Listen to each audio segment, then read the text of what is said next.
Today we are going over the best and the worst triceps exercises and how to bias different heads of it just so you can get bigger arms, bigger than mine. Anyway, and people love saying to hit the lateral head, hit the medial head, hit the long head. But if you look at the triceps, two of these muscles only cross the elbow and all they are doing is extending your arm. So whatever you do, it is going to be working. And the long head, you can change its angle from short to stretch. And is it going to benefit from stretched exercises? Absolutely not. But do you want to know the boring biology behind it?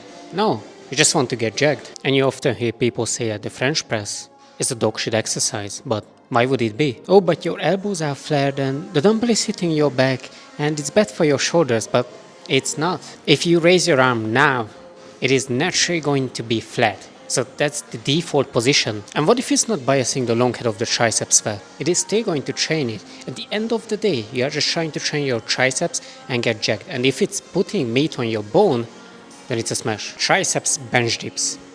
They suck, but not because of your shoulders. You're not fragile, but because of the loading. I don't know a single person in a gym who wants to spend time loading plate over plate, and when they finished, they still have to take it off and they have to ask their friends and then realize they even have friends. Not to mention, for this exercise, you need at least 2 benches. And as you can see, I don't have a single one. It is still not going to be a bad option if you have nothing else available, and if you are a pro calisthenic athlete, you can progress this to the point where you are doing it with one hand. Triceps kickback, and it is thrown here not because of the strength curve, because you often hear people say, oh, the triceps is really weak when your arm is extended and that's when you have peak resistance with the... No, the main reason is the range of motion.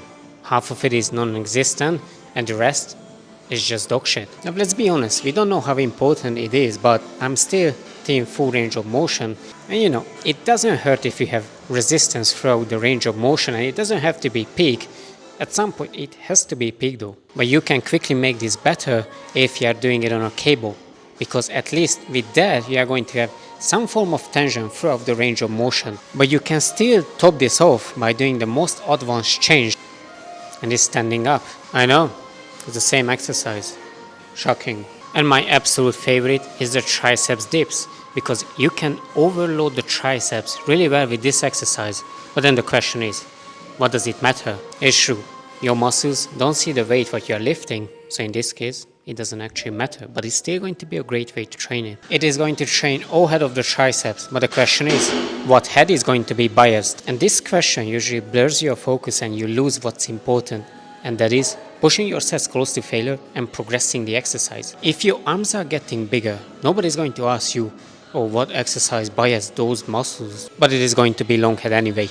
Rope overhead triceps extension. This is going to put your triceps in the stretch position, and you already know that they are not benefiting from this position, but it doesn't mean that they are not growing from it. They just don't get extra growth from it. The only mistake I see is starting it from the floor.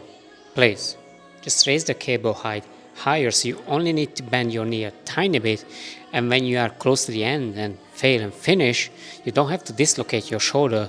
All you have to do is do a quarter squat, what you are doing on leg day anyway. Triceps push down, and funny enough, on the triceps level, nothing is changing if you are doing a pronation or supination, but if you keep your arm supinated, it is easier to keep your arm tucked in, locked next to your side, and it is going to bias your long head a bit more. And I get it. People will say that if you are keeping your arm reversed or supinated, your wrist is going to be the limiting factor, but why would it be? But you can still decrease the weight and push your sets all the way to failure till you bleed out from your elbows. And this is the list. The first 3 are not my favorite, but you can still make some solid gains with them if you have nothing else available. And the last 3 are my personal best, but they are not the only ones. Watch these 2 videos next. Like, subscribe, hit the bell. For coaching, hit the link in the description. Talk to you soon.